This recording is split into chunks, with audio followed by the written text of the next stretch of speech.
Hello and welcome to my channel. I have here a box of Mutant Sky Raiders. They're from the Dredd role-playing game by Warlord games. They no longer have the license for this IP, but luckily I have a few items stockpiled. These Sky Raiders roam the cursed earth beyond the walls of the megacities, and they continue to be a problem for the Justice Department. And with that being said, let's open the box and check them out for ourselves. Everything's in their usual clamshell packaging. It's just a matter of finding an opening. We have a handful of cast parts, most of which belong to the biker. These have been injection moulded on a small scale and probably in-house at their Nottingham unit.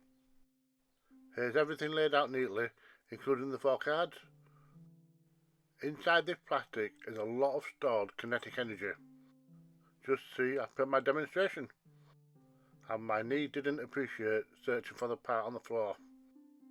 But once found, I very carefully remove all the other pieces. The bike is quite shiny, probably caused by the mold release, so I give it a clean and then scuff it up. Otherwise the paint will most likely just peel off. Then it's just a matter of assembling the parts. And for this I use gel super glue. One of the surface needs an arm, and the rest of the part belongs to the biker. Unfortunately, one of the handlebars snapped on me, so we'll need to repair that. We can blame all that stored energy for that one. In the meantime, I attach the front of the bike, followed by the rider. The arms and hand are attached to the handlebars, and if you look in the right hand, you'll also see a pistol. The left hand side has the brake in it, so I'll line both halves as best I can. Then it's just a matter of trying to glue on the missing piece as neat as possible. It doesn't matter if it looks a bit wonky, as it fits with the nature of the bike.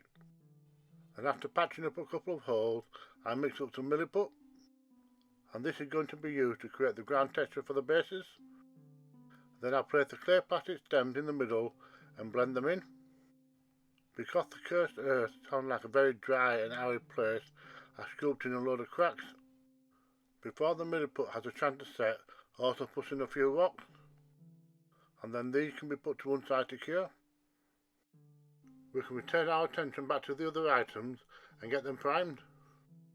And the quickest way of doing that is with a rattle can. But it's best to stick everything down, otherwise they'll all blow away. It's the next day and everything's dried, so I'll paint the bases. I apply a sand grey before covering everything in a brown wash. And this is great for bringing out the details in the cracks. I chose a light grey colour for the rocks, and then gave everything a light dry brush with a white grey. And this will make everything look a little bit sun bleached. And then to top everything off, I paint the rim black. No bound landscape is complete without any dead grass, so I add on some random tufts from my sticker sheet. These can now be put to one side so I can start work on the boards. The box art shows a uniform theme, but I want to go more individual, more personal. Surfboards are usually brightly covered, which is why I went for pink and a yellow. Next I dry brushed on some silver from the front to the back. This will make it look like some of the paint worn away to the base metal. As for the patches, some are painted silver and some are painted brass, but they're still too clean and fresh, so I dabbed on a few random rust patches. I want these to look old and battered, like they don't have repair shops on the cursed earth. So to aid that effect further, add on some black panel liner. Then that's the board done. As for the raiders themselves, I paint them a flesh colour followed by a brown wash, as I want them to look like they've lived under the sun for quite a while. And then for the highlights, I lightly dry brush on some white. I complete the head by painting the hair, the beards and the helmet. And I'm making a conscious effort to differentiate the colours as much as possible.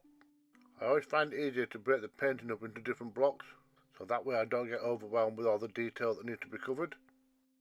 And with that being said, I paint up all the boots, followed by all the jumpsuits. So now all I need to do is pick out certain details and get them painted. And a good shortcut is applying a wash, as it makes it look like you've highlighted all the edges, when you've done little more than wave a wand. That's this pair completed. They just need gluing onto their board now. They have pre-designated places to stand, they just need lining up. Now I just need to finish off the biker and get the bike painted up. I'm basing this colour scheme on a rat bike, so it could be a mixture of black and silver. There's nothing much to this one, just a matter of picking out which part best suits which colour. On the black part I dry brushed on some silver, and on the silver part I added on some black panel liner. So combined this helped to give the bike a worn look, as well as bringing out detail which otherwise would be difficult to see.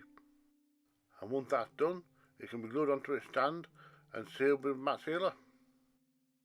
And now I can put these guys on the turntable for the final reveal.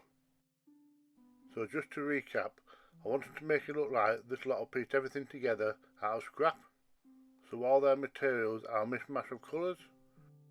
These guys are mutants after all, so they're not exactly going to follow the norm, and I'm sure they're going to fill the sky with terror for any judges that come their way.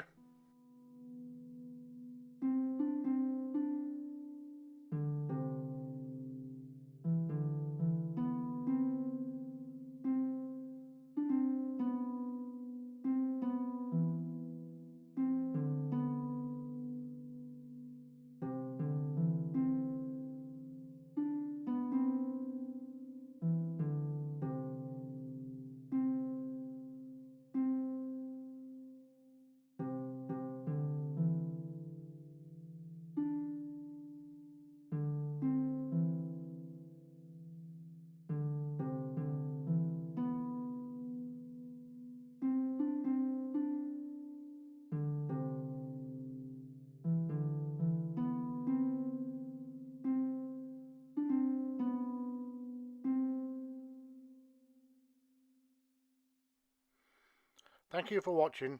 Don't forget, if I can do it, so can you.